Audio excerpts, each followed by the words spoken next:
Hi everyone, I'm Joe Durkheising, and welcome to my podcast, Rumble in the Jungle. Today's guest is my friend and fellow teammate, Kody Steele.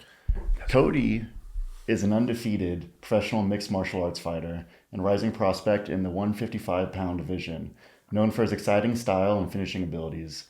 Kody also has an undefeated amateur Muay Thai record, fighting out of Ambush Muay Thai under coach Elton Wells.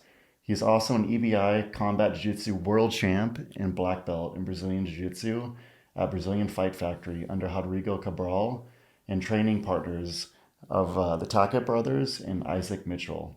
Welcome to the show, Kody. It's good to have you. Let's go. Thanks for having me. Of course.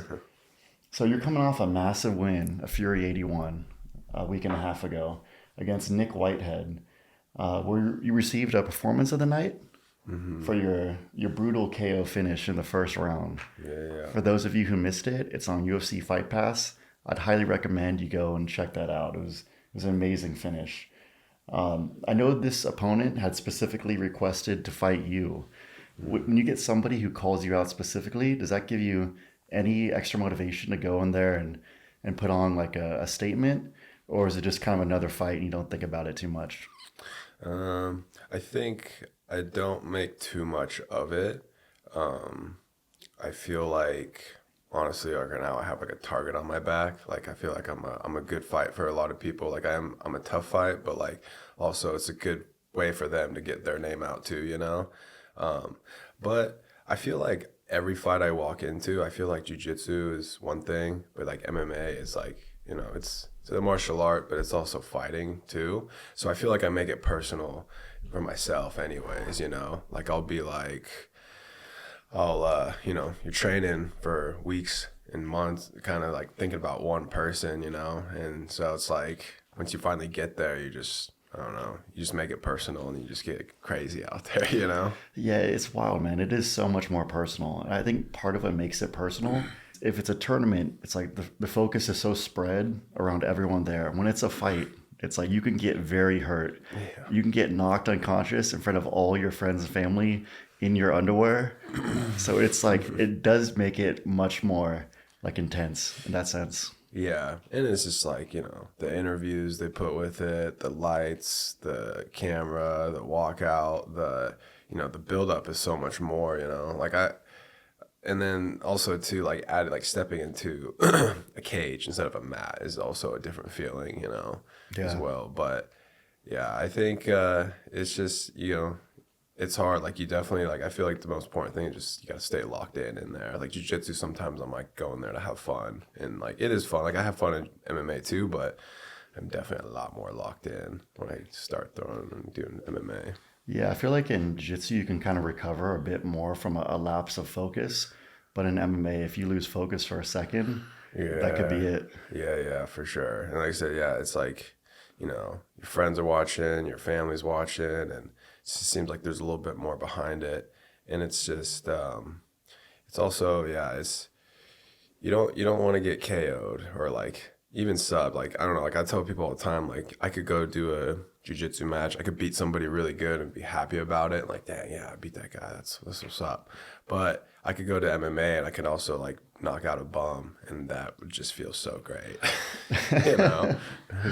Yeah, speaking of that, not that this person's a bum, but I think the first MMA fight of yours that I saw, I think it was your second amateur fight, your final amateur fight, where you knocked out that dude in like the first 15, 20 seconds. Yeah. And then just like, it was one of those walk-off KOs where you hit him clean with the right hand and he was just dead, just face planted, walk-off KO. To do something like that in one of your early fights, was that just like a boost of adrenaline that you've just been kind of chasing for ever since? Because that's got to be one of the most exciting Yeah. things. Yeah, I felt like, like with that, like I've definitely like before him, like I've KO'd some guys and some people before, but that was like a pretty hard one. But to me, that moment was just like, dang, like, okay, I got some major potential here. Like this is just the beginning, I'm already displaying stuff like this, or this is Yeah. already coming out of me. So like, I felt like, I got the grappling, the wrestling, and everything's coming along. I still need to work, but the fact that I'm at least able to like KO people like that cold. Yeah. Like I was like, okay, we got something to work with here. You For know? sure. Yeah, that kind of reminded me. It was a little bit like the Conor McGregor versus Jose Aldo fight, where the fight starts. There's like a brief engagement, and then that first punch, boom, it's just Yeah. lights out. Yeah, and it is a crazy feeling. Like I've hit people, you know, like I've slept them before, but I've also like hit people where it's like you can just see like their body like failing, and you can kind of start seeing the eyes bopping up, and like you can just feel them withering away, and it's such a weird, crazy feeling, but it's so great. Yeah. Yeah. What is your mindset like heading into the fight? Because in that fight, you know, he was very, very fast and kind of twitchy. And it's kind of like when you're sparring with somebody who's really spazzy, it's sometimes a little difficult to kind of read their movements. And then after a couple minutes, you start to get a sense for their rhythm and their timing and their speed and all that kind of stuff. Yeah. But what is your mindset heading into like that first round, those first few minutes? I feel like every fight I've kind of learned a lot, and like especially like my last couple of fights I've learned a lot, but definitely like I would always say like for me, like if the opportunity is there to get the takedown, I'll take it. If the opportunity is there where I see an opening where I can throw and hit him real quick and knock him out, I'll take it.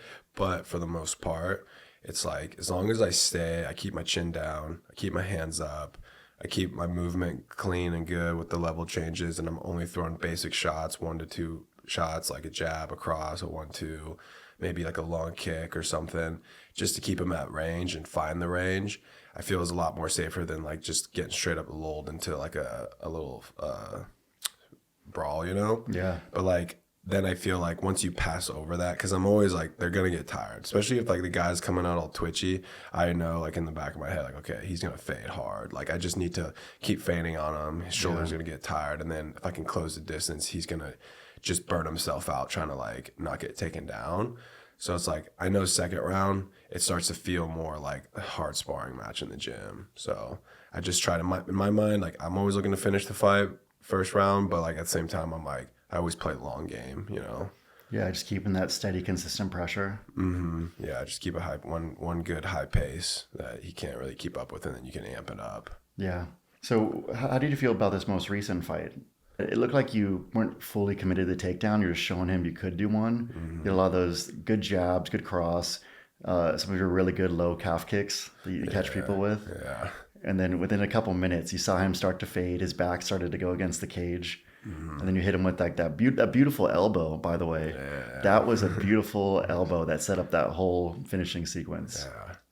Yeah, I feel like, so I feel like this. Like, I feel like when people fight me, which they should train for this, but like, I feel like when people fight me, their whole camp revolves around them sprawling on everything and keeping it on the feet, and then also getting back up to their feet. Like, I feel like their whole camp surrounds that. So like for this guy, like I just touched his leg, just like kind of like barely touched it, and he like shot back, flew backwards almost, and I was like, okay, like he's ready for that. He's biting on it, yeah. Mm-hmm. But I don't think he was expecting me to come out and blast his calf and blast and like kick him in the head and like kick him in the arms. Like I think that started throwing him off, which made him start to like forget about the takedowns.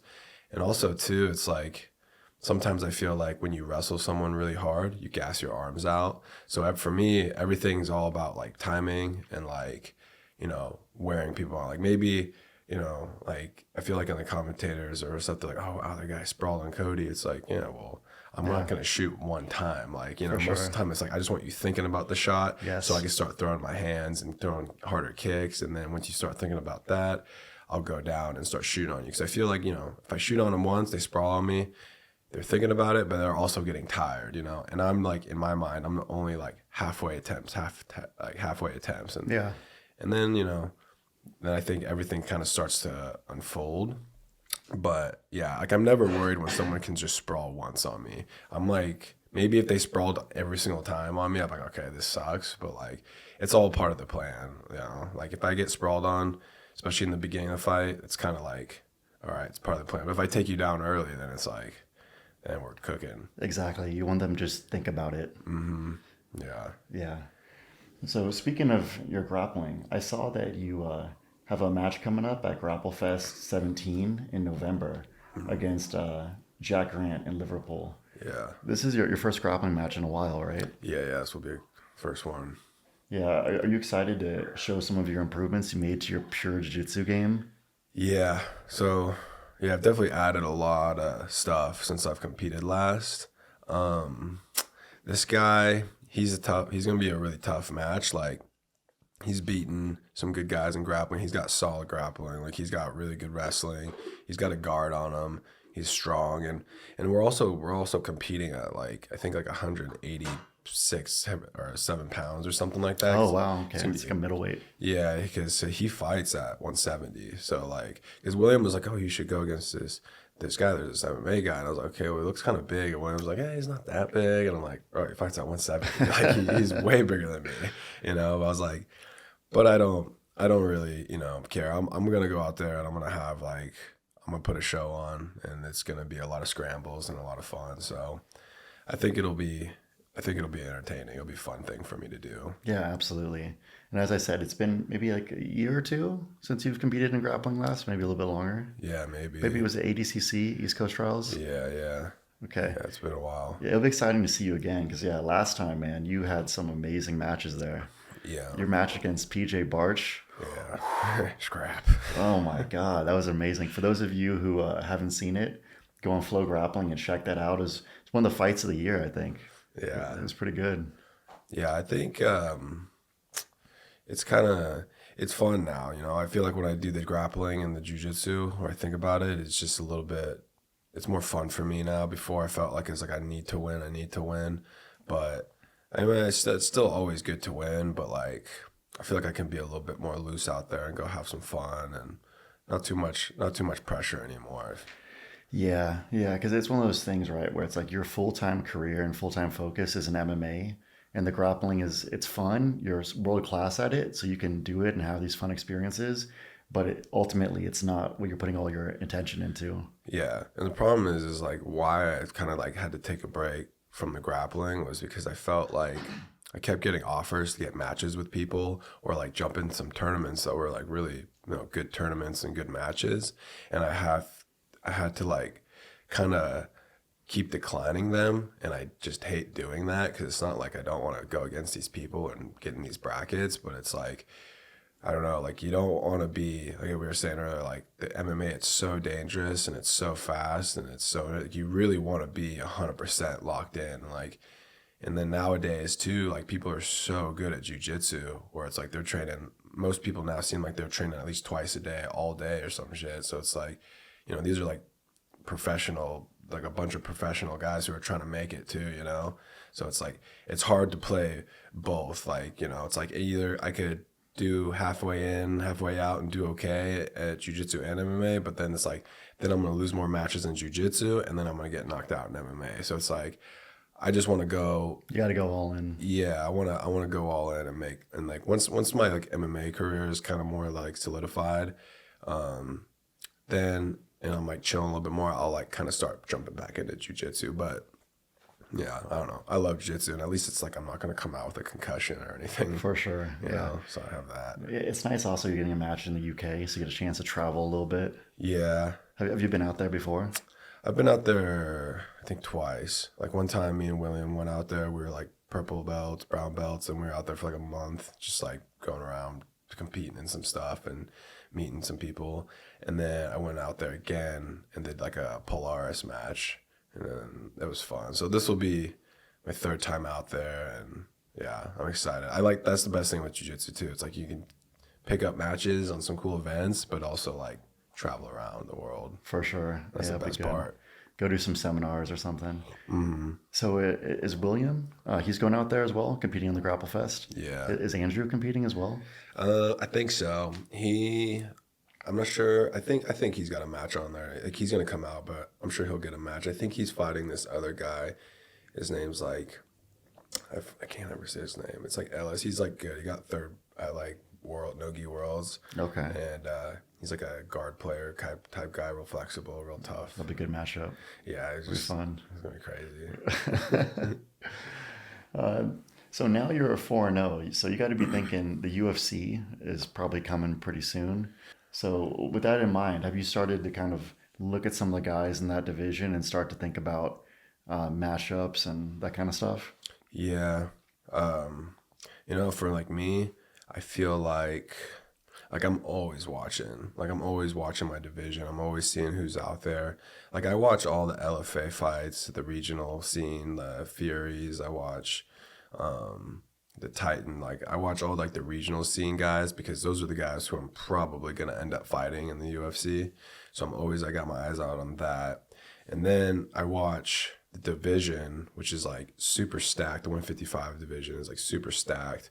But at the same time, like I remember I used to watch the division and I would be like, fuck, like this guy looks tough. Like, I don't know, he looks tough. But the more confidence I'm getting and the more like confident in my game and like things that I'm like learning and getting sharper at. Now when I look at like the mid-level guys in the UFC, I'm like, I could beat that guy. I Yeah, could beat let's that go, guy dude. too, like even like when I look at some of the top 10 guys, I'm like, oh, like the guy would be a tough fight, but I could get him. And then I'm thinking like within like 2 years, I'll be able to beat these guys. Like I'll just look at him like I'll beat this guy. Absolutely, yeah. I see like the biggest thing for me is like sometimes I see a guy who's really tough, but they're just kickboxing. Then like maybe they're level changing, but he didn't do for one takedown. And then if you do see it get to the ground, it's like you're like, okay, but there's the gap, there's the hole. And so for me, if I can get these guys to the ground, even if it's like sometimes I see a real tough guy, I'm like, fuck, I don't know if I'd want to fight this guy. And then I'll see him do exchanges on the ground. I'm like,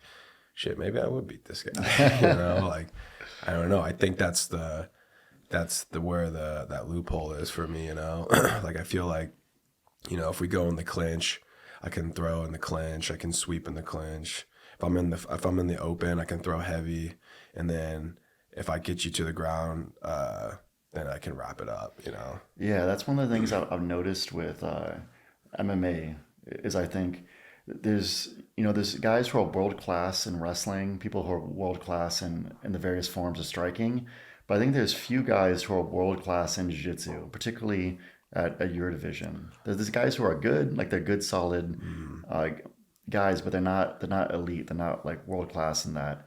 And that's one thing where you have that skill you can always rely on. Yeah. And then on top of that, you're knocking dudes out. Yeah. You got conditioning. Yeah. You're strong. You're not someone who's like physically weak. You kind of check all those boxes. It's just a matter of getting that experience.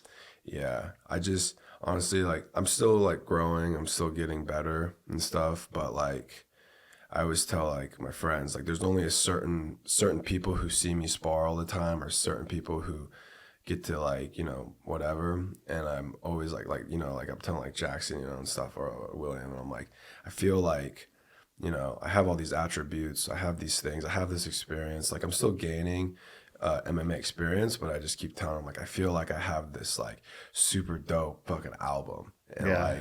and it's just a matter of time till I can like release it, and like, Yeah, just dropping mixtapes. exactly, and I feel like I just dropped one single like this last weekend, and that's just a taste. And like slowly, I'm gonna keep dropping them, and then by the time it's done, it'll be a masterpiece. Yeah, it's like you got all these moves you do in the gym all the time that are like highlight reel moves.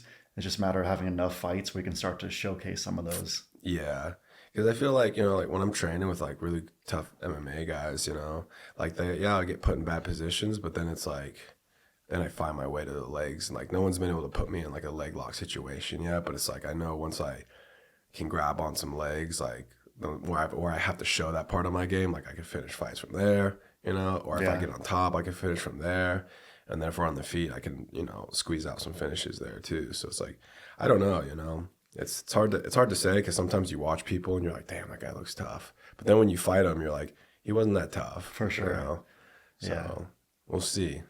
So speaking of some of these lightweights in the UFC, this weekend there's a good card. There's the Dustin Poirier and Justin Gaethje fight. Who do you have winning for that one? Man, I don't know. That's very tough. It's a very tough one to say. Because it's for the BMF belt, yeah.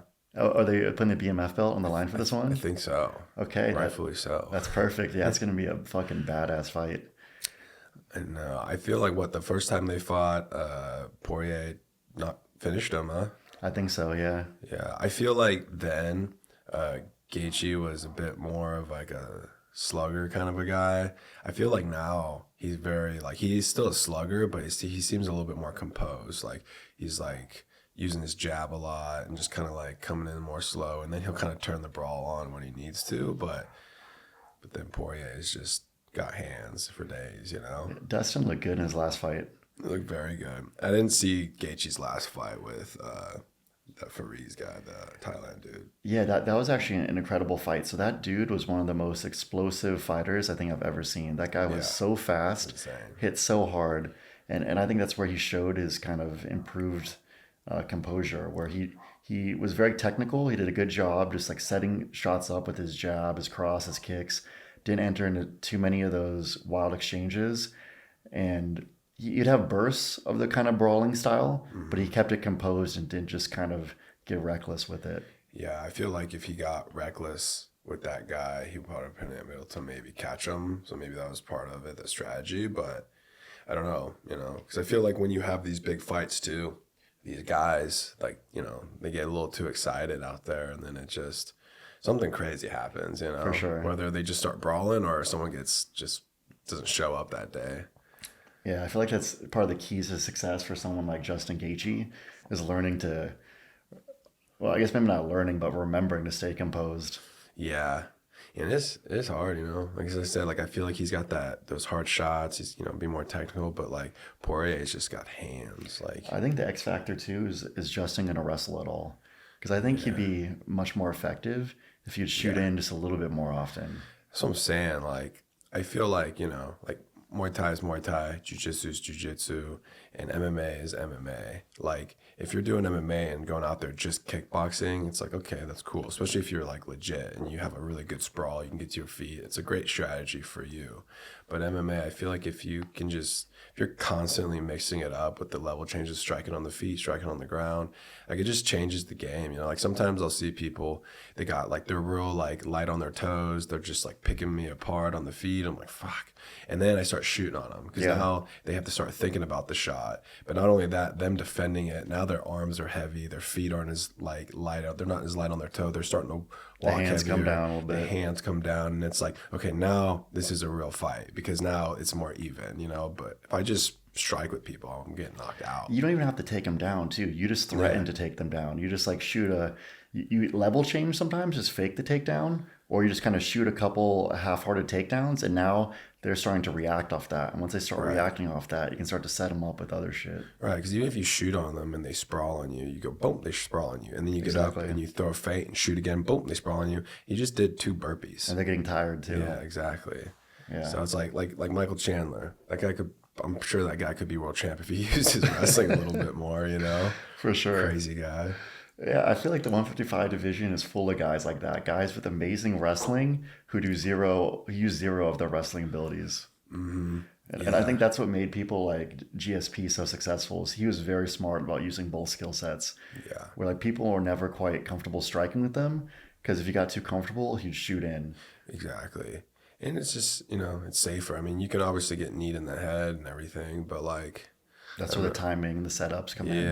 Yeah. And I like it like that, you know, like if I just only strike with somebody, that's like I'm giving them like a huge advantage to like start picking me apart, you know, like it's crazy because like if I do kickboxing with big gloves and and like shin guards, like I do okay, but I definitely get touched up more and I get hit more and like I get more tired faster. But like if I'm like MMA gloves, feigning the takedown, now like I can slow the striking down a bit.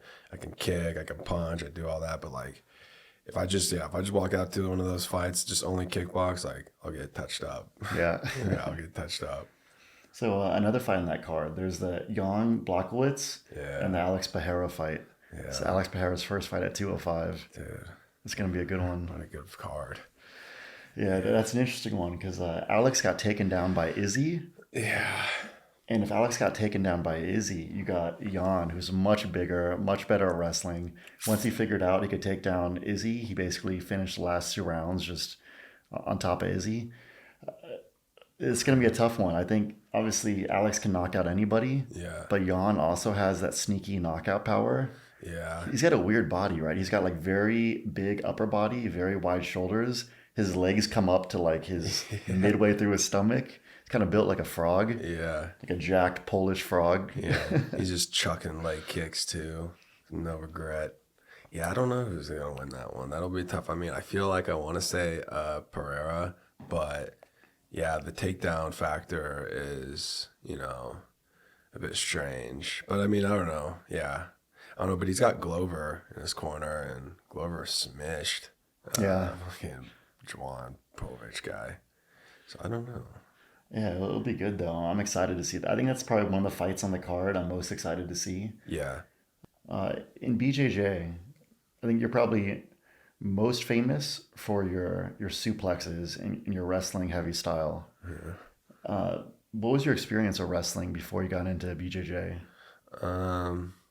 It wasn't much. Like, I feel like I started wrestling like 7th grade. Yeah, I was just like, I remember I'd never even wanted to wrestle. My Just mom, at middle school? yeah, my mom wanted to put me in wrestling when I was like a little kid because I was always like just like fighting my friends. Your and mom stuff. did? Yeah, she was trying That's to put awesome. me in, but I was like no because I thought like you had to wear the singlet, but I like in practice too. So I was Yeah. like, hell no, I'm not doing that. I would not be doing that, Mom. Yeah, for sure. I'm not trying to put on a Speedo and wrestle dudes. Yeah, I was like, what are you trying to do? So I didn't like, and then I remember all my friends, 7th grade, they're like, yeah, we're going to go to the cafeteria. Because I thought I was like, we were going to go out to recess and hang out, Yeah. and they were like, no, we're going to go to the wrestling meeting. I was like, what? I was like, whatever. And then That's some bullshit. yeah, all my friends were. I was like, all right, let's go hang out outside. And they're like, no, we're gonna go. I was like, fuck, all right. I was like, I'll go. But I was like, no intentions of like wanting to do it at all. Like, I was just going because all my friends went. Yeah. And then I go. The wrestling coach is like preaching to us how it's the best. And then he's like, all right, after school on Wednesday, like we'll have our practice. And then he gave out flyers that all my friends were going. So I was like, you guys are still following through with this? Okay.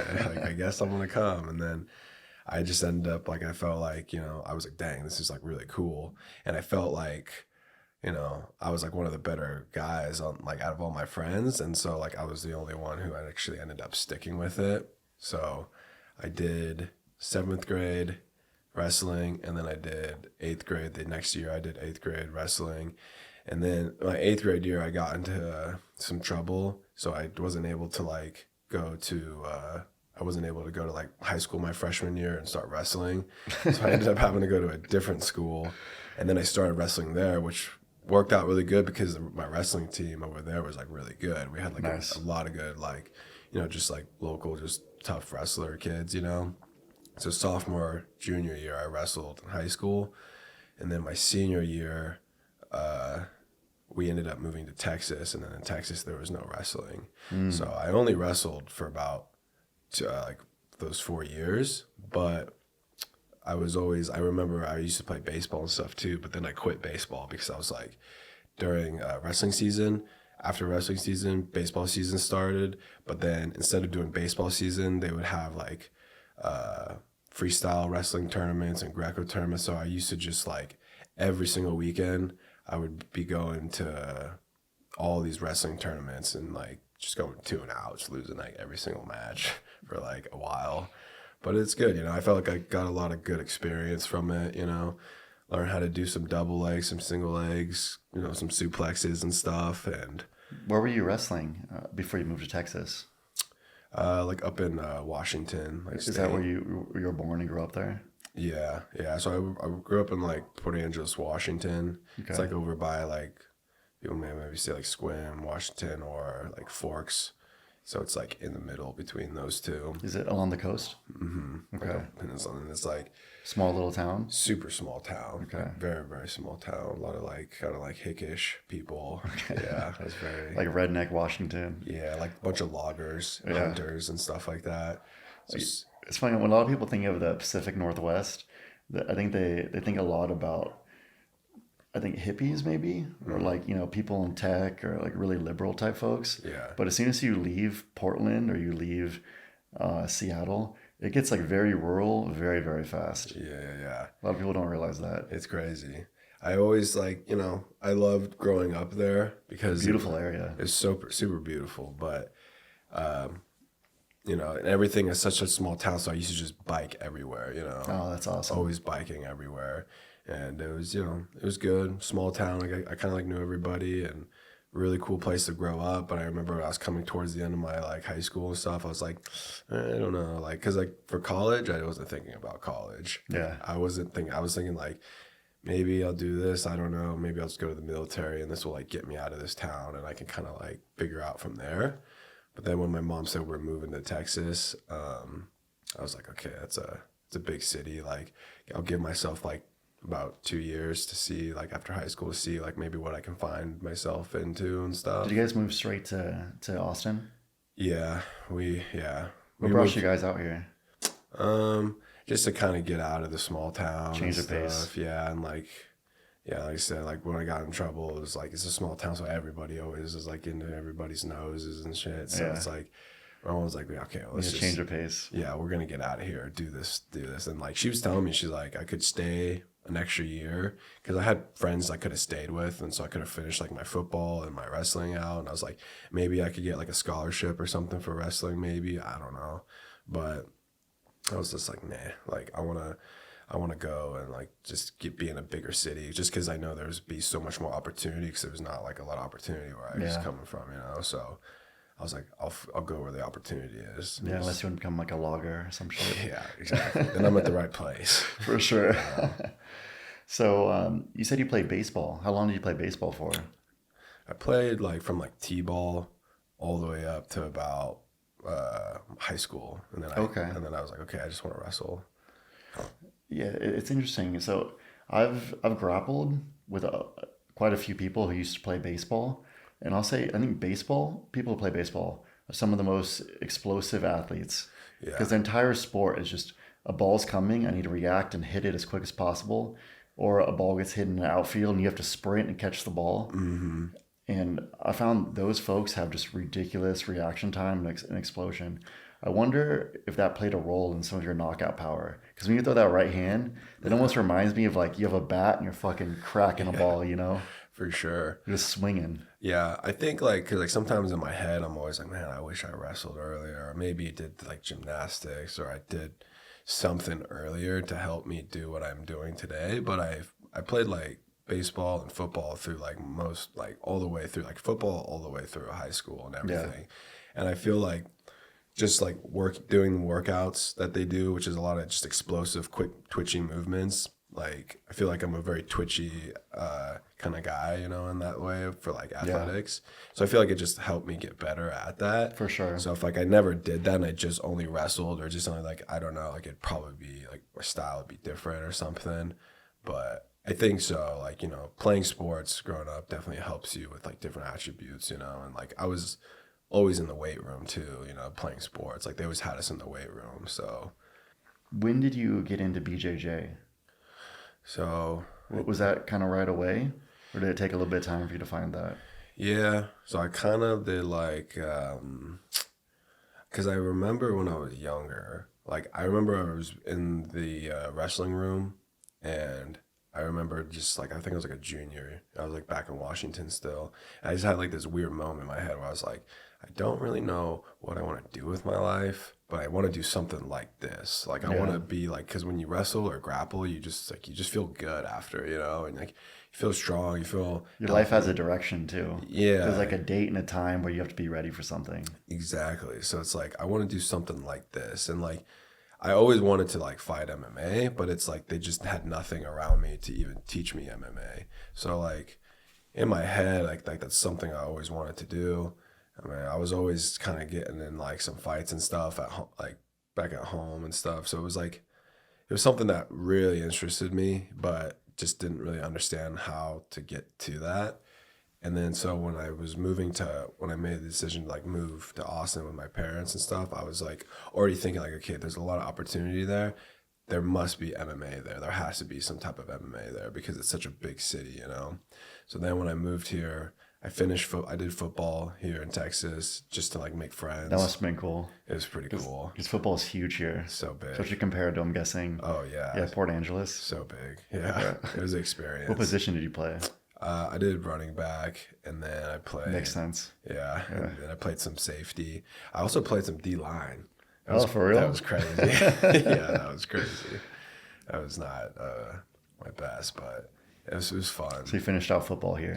Yeah, I finished football off in here, and I did just to make friends because like I love to play football, but I always knew I wasn't going to that next level because I was just not that big. Yeah. I needed to be super super fast or something, but I was like not into it. I just liked playing football. Yeah. But after football, I was like, okay, let's see like what's going on out there. I found jiu-jitsu.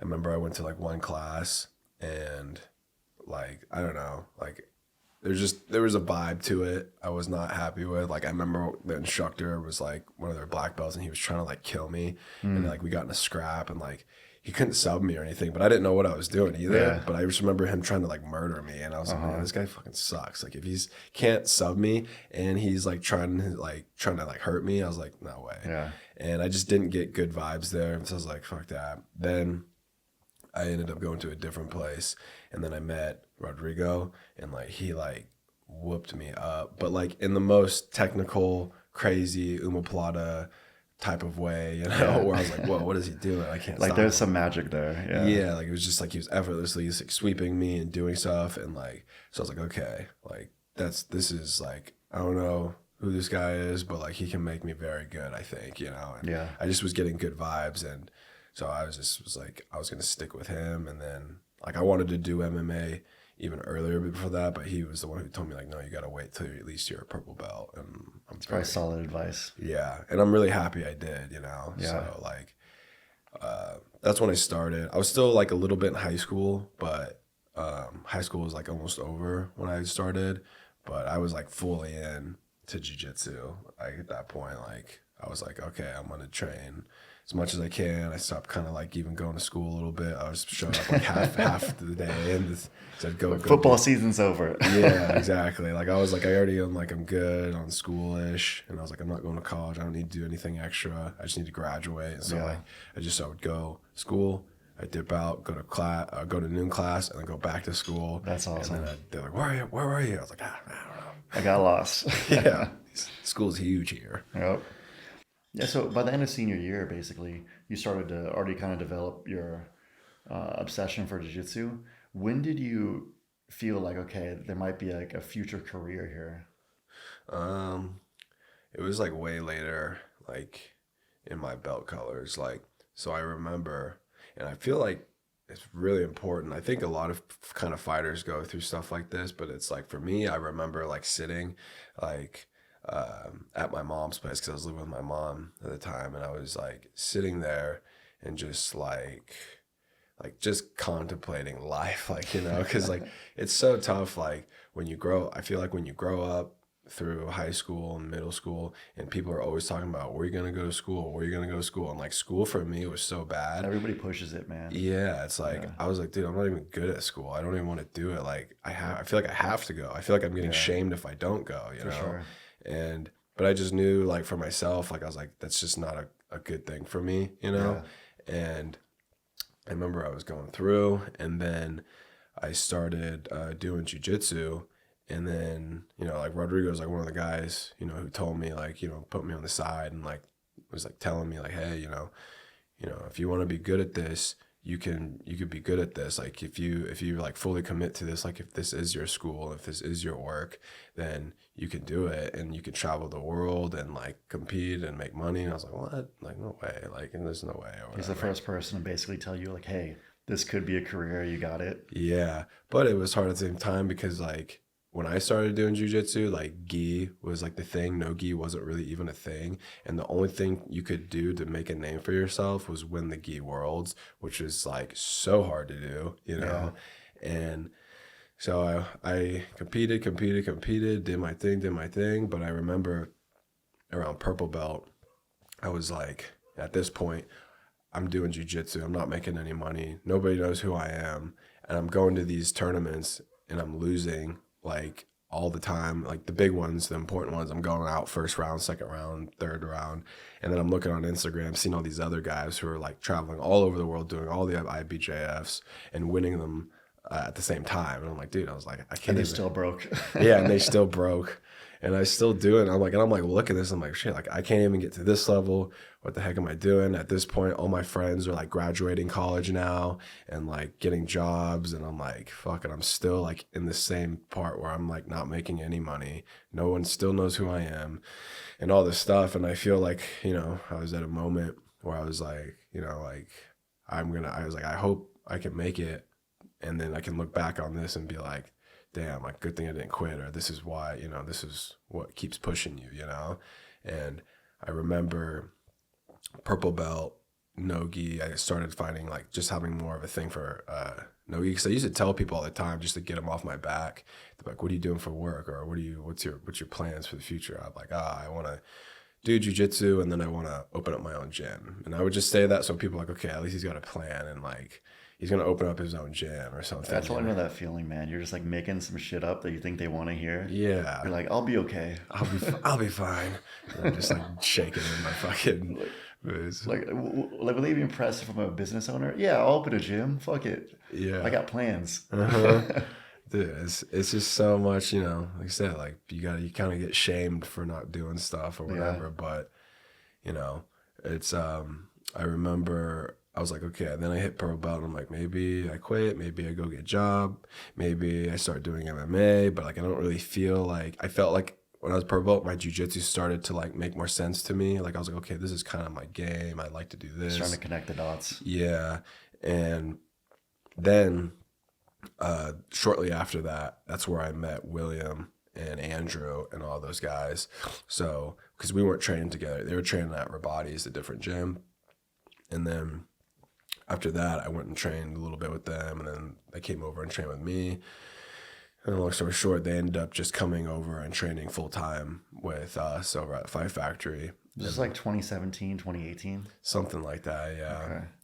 And then I remember, because at the time, I used to go travel to like Dallas and like stay with like Mateus Gabriel all the time and like just like train with him, because where I was training at the time with like was only trained with like bigger guys, masters, like still tough guys, but they weren't playing inversion guards, they weren't playing De La Hiva, they weren't like rolling underneath me and like taking my back and stuff like that. So when I first started training with like William and them, like they were doing De La Hiva, inverted De La Hiva, going upside down, doing all this super jujitsu-y. The like, modern jiu-jitsu. Yeah, because I remember I'd go to these tournaments and people were doing that to me and putting me in 50-50 and stuff. And I was like, I don't know what to do. I was like just figuring it out as like on the spot. Uh-huh. And then once I started training with them, I felt like my game started getting a lot better, because then I started doing inversion guards, and then I started like being able to learn how to pass the guards. And so then I was like, you know, I'm going to wait for MMA. Let me just focus a little bit more on this jiu-jitsu so I can like really start getting better at it. Because I felt like I was starting to understand more and like do stuff. Then like brown belt came around and it was okay, did all right. But then super fights started getting kind of bigger, but people are still doing IBJF. But at the time, me and William were like, hey, no more IBJF. Like, let's not do that anymore. It's like, it's a waste of time, waste of money. Like you get no recognition for it.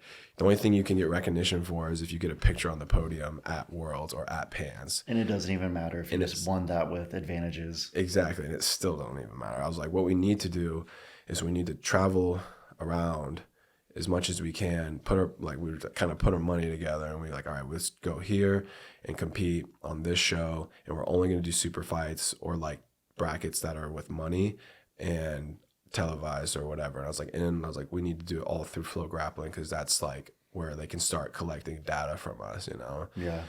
So we just started like running around, jumping over here, going to Chicago, going to Florida, and like just doing it, like just sending out messages to where we could come out and compete and do as much as we could. And then I felt like that started building a lot of momentum for us. And then also no-gi super fights started getting bigger. So then that's when like we're like, okay, this is we got something going on here. Or it was just more fun more than anything. But then I got a match with DJ Jackson. And I remember that one. Yeah, was that on Third Coast or? Yeah, Third Coast. And at the time, Like I was still a brown belt. I think the year before he won like the black belt worlds. So I figured like I was there just because they could get DJ on the card and then I could get beat up, you know?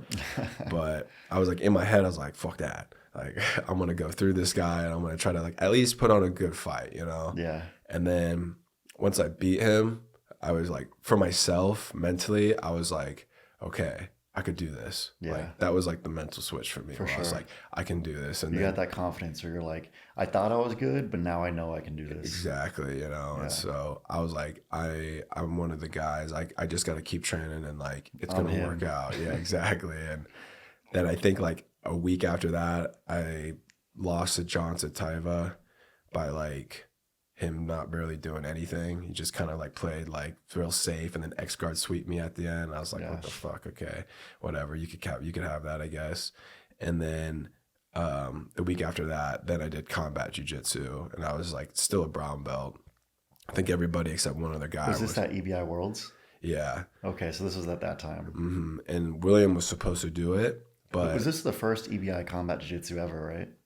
I think maybe for not like ever, because like Wagner won before and like all these other guys won, but this was like might have been like the first like 170, the welterweight division. And so like William was supposed to do it, but then he got an offer to fight on Kasai. He got an opportunity to fight there the same day. So I was like, do you want to slap people or do you want to just go do this cool super fight? I was like, I want to slap people, you know, like I'll go out there. I'll put on a little highlight. I'll get a couple highlight reels and some slaps and some slams. That's a good decision. Yeah. And he's like, cause at that time he already knew, like everybody knew I already wanted to do MMA. So I was like, maybe this will be like a good little like, teaser for me, a test, see how I handle it. Maybe I don't like it. Maybe I do. And like, then I went out there, ended up freaking winning the whole thing, and I was like, dang. And then after that, I was like, okay, there's something here, and then it just kind of started rolling from there, you know? Yeah, I remember that. I remember that because I was in Houston at the time, and you guys started to kind of come on my radar during the time of those On It invitationals. Yeah, I remember that. Yeah, you did those too. Yeah, I did one of I think the absolute division. Yeah. And then the second one, I cut down to 185, which is fucking crazy. But that's where I saw William on the card. And I was like, this kid, he must have been like 17 or 18 at the time. Yeah. I was like, he's so freaking good. He went against Kyle Chambers. Yeah. Had an amazing match. I think he like barely lost at the end by like, I think he might have got heel hooked or something, but he had Chambers in some like real danger. Yeah. And I was like, this kid's, not even out of high school and he's already a freaking killer. Yeah. And then I saw you had a match and you were, again, suplexing people, putting on highlight reels. And then I saw that win, and I was like, "Damn, dude, their team is getting stacked now." Stacked, yeah. And it was good because when I first met William, he was doing we were all doing the On It thing, and I remember my buddy because at the time there's still in Texas in general, I don't think we're like a lot of black belts. So I remember my buddy was telling me about this black belt. He's good, Jason Solis, and he was like, man, Jason, because my buddy, he trained with, his brother trains with Jason. So he was like always talking to me about Jason. And I was like, okay. I was getting ready to leave the On It thing because I just like competed or whatever. And I think William was like maybe like 16 at the time or something. He was really young. He was like a green belt or something like that. And like, I was like, bro, that Jason guy you're talking about, I think he's competing, and right? And he's like, yeah, he's competing on the same day. And I was like, okay. I was like, I think he's fighting like a kid or something. I was like, I don't know who this kid is. I was like, he's a green belt. I was like, I don't know what the hell that is, And then fucking William goes out there and like subs him in like 30 seconds maybe or something. I was like, Jesus. And then that's kind of like how I got introduced to William. Two things. One is Jason has some balls for having a match against a 16-year-old. Yeah. And then William's a beast for beating a grown man at 16 as a green belt. I know. And like I said, at the time, like there wasn't a lot of black belts either. For sure, yeah. And like he was like one of the ones, and he's really tough, He was out there always beating people. So I was like, all right, I'm going to watch this. And so when did you make the transition to MMA? When did you feel like, okay, now's the time? I think it was like 3 years ago now. It's been like 3 years. Like I think like I was still like in with jiu-jitsu, but I was like heavy on striking. Like I kind of like 3 years ago is when I kind of stopped doing jiu-jitsu all the time. Like I used to, like, from leading up to then, I was doing jiu-jitsu like 2 times a day, every day, drills or whatever. Just full time. Just full time, thinking about jiu-jitsu, watching jiu-jitsu, studying jiu-jitsu, just like obsessed with it. And then I was like, okay, I need to make the switch. And then once I did that, then I stopped doing jiu-jitsu. And then like now I've been doing striking for about like 3 years pretty consistently, where I'm like every day I'm at least hitting pads, hitting the bag, going to class, or driving somewhere and focusing on just striking. And then I just do a little bit of jiu-jitsu. Yeah, I saw you did that Muay Thai tournament. It was like a 2-day, 3-day tournament or something. How far into your striking career was that? Was that a couple months in? I think it was like, yeah, it was a couple months. Like I don't think it was like a full year yet. That's pretty fucking wild. Yeah. And did you KO everybody in that? I KO'd everyone except the dude in the semifinals, and I feel like I was about to KO him too, but the rounds are so short, so it's a fast paced thing. Yeah. And like towards like the third round, he was just like super gassed, and I was just like teeing off on him on the ropes, and I was like, oh man. That is pretty fucking wild though, to go from like not training striking at all to having, less than a year under your belt, going into a multi-day tournament against people who specialize in that, and then finishing everyone. Dude, so that's brutal. crazy. I wouldn't recommend. It's very like tough on the body, right? It's so tough on the body because you have to make weight twice. So it's like you have to make weight the morning of, which I felt like shit. Then I fought twice that day. And you wait around all day for your fights too. Oh, right? you wait all day, yeah. And then you have to make weight again the next day. And then if you make it to the finals, and I was just like, this sucks. So after that first day of fighting, you had 2 fights, and then you go eat some food, and you probably go and consider cutting weight again. Yeah, like I cut weight again the next morning. And I couldn't eat as much as I wanted to. Like, so I'd hydrate up, eat, but I always knew in the back of my head, like, I'm not gonna be. I can't go too hard because I gotta make weight the next day. Because in my head, I was thinking like, I'm making it to the finals. For sure, I'm at least making it to the finals. Like that's like I was like, I will not accept anything less than that. For sure, I'll die before I don't make it. Yeah, but it was bad because I remember I had like a outside of my knee. I think it was like my LCL, like I kind of like tweaked it. So when I would kick with my leg, it would just like rattle, like the vibration would just rattle up my whole like leg, and it was so painful. So I was only using my hands. Like I couldn't kick anyone. I was only using my hands and then clinching people and like kneeing them. But like couldn't kick. So that took like a weapon away from me. But like, I don't know. I just felt like I think like I said, like MMA is MMA, but like at the end of the day, it is fighting. Yeah. And like, sometimes, you just gotta react. Everything's reaction in there, Does that make you feel very confident heading into your first couple MMA fights? Because like, okay, if I'm in a situation where I cannot do takedowns, I can still go in there and finish people. Yeah, for sure. And like, I think it was more just the range. Like I got to feel that range and that distance and stuff. Like, and that was like a really big eye opener to me. And then also my semifinals match through that tournament, I got in like a huge scrap where like the guy just like had me on the ropes, was like bopping my head back, cracked my nose open. I was just fucking bleeding all over the place. And so it was good because I got to like push through some beating and like still come back and like whoop them up, You probably learn about yourself too. You can like, you're not the kind of person who breaks under that pressure. No way. Like sometimes you don't know until you're in that situation. Exactly. Like it's, it sucks, but like, I don't know. Like I think, you got to have a lot of heart and like mental toughness to not give out. But I think that's just like, that comes with like competitiveness and like, I think people are just born with that sometimes. Absolutely. Yeah. But yeah, you don't want to like, I feel like I'm like, that gave me the confidence of like, okay, I don't shy away from like being in too much danger. And like, I kind of like, I'm not going to say I thrive in it, but like, I know I don't curl up and when I get put in those situations. Yeah. I kind of feel like for most fighters, there's like 2 main archetypes. There's a kind that's like an athlete. Someone is an athlete and they get into fighting, but they don't necessarily have that dog in them. Yeah. And there's the dudes who have the fucking dog. Like the Dustin Poirier and the Justin Gaethje. Yeah. They're both the dogs. Like they're athletes too, don't get me wrong. But in the end of the day, like they're built to fight. Yep. Like, you see they'll be bleeding, they'll have a broken leg, they'll have, half their ear dangling off, and they're still throwing shots. Yeah. Yeah, and you really don't, like, you can't teach or train that. That's just like... They're born with it, yeah. You're born with it. It's in you already, and it's it's tough because like a lot of times I see, you'll see really good people, but then you're like, this guy don't like to get hit, For sure. and then it's like you can't do MMA if you don't You like see to get hit. a crack in the armor. Yeah, exactly. Yeah. Okay. Well, we're about an hour now. Is there anything else you want to talk about or discuss? I think I'm good. I think, like I said, just looking to chase these MMA dreams. Let's go, dude. That's the goal. That's all that's on my mind right now. Where do you see yourself in the next couple years? I see myself still, thriving in the MMA. I think in 2 more years, I'll be a dangerous person to be in the division, and then I think maybe 3 years after that, maybe fighting for a world title or something. Yeah, I can see that. Absolutely. That's how I have envisioned it. Yeah.